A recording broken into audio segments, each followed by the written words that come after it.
Hi, Sid here. There's a bit of a chill in the air and the forecast calls for snow. There's nothing better on a cold, snowy day than a hot soup. Today I'm going to make a French onion soup with a Philadelphia twist. Let's get in the kitchen and start cooking. We're going to start today by making a classic French onion soup. Here is what you will need.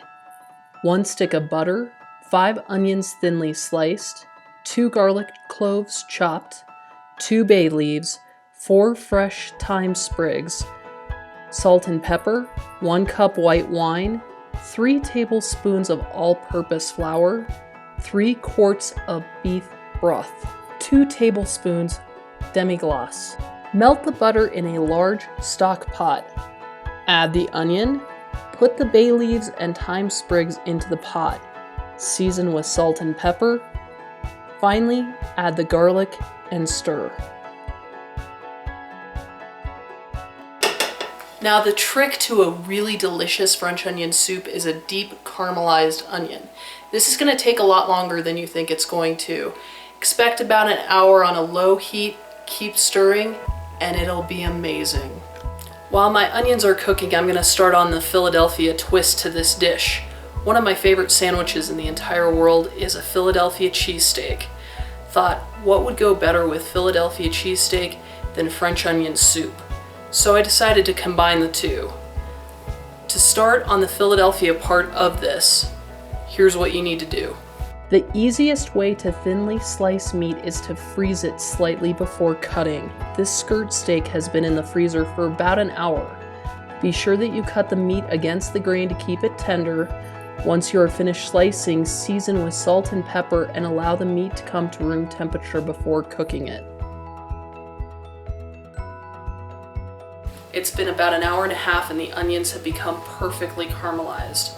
Gone ahead and removed the bay leaves and the thyme sprigs. We're going to go ahead and add the wine, bring it to a boil, and reduce. Let's take a look at what this looks like.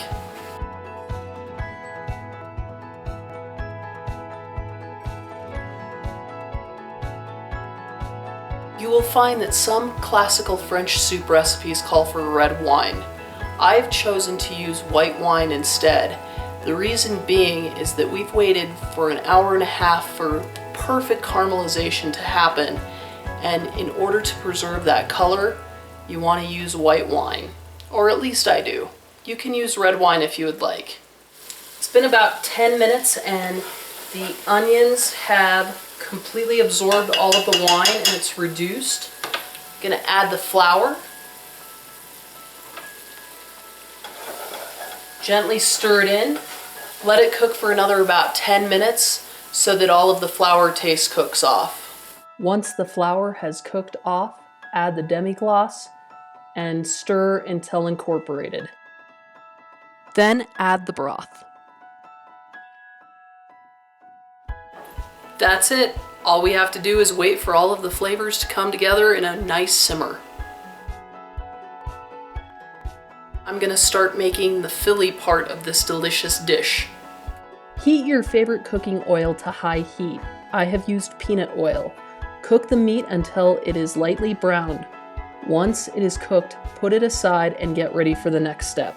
The last time I was at the bakery, I found a beautiful onion focaccia bread that I'm going to be using in today's soup.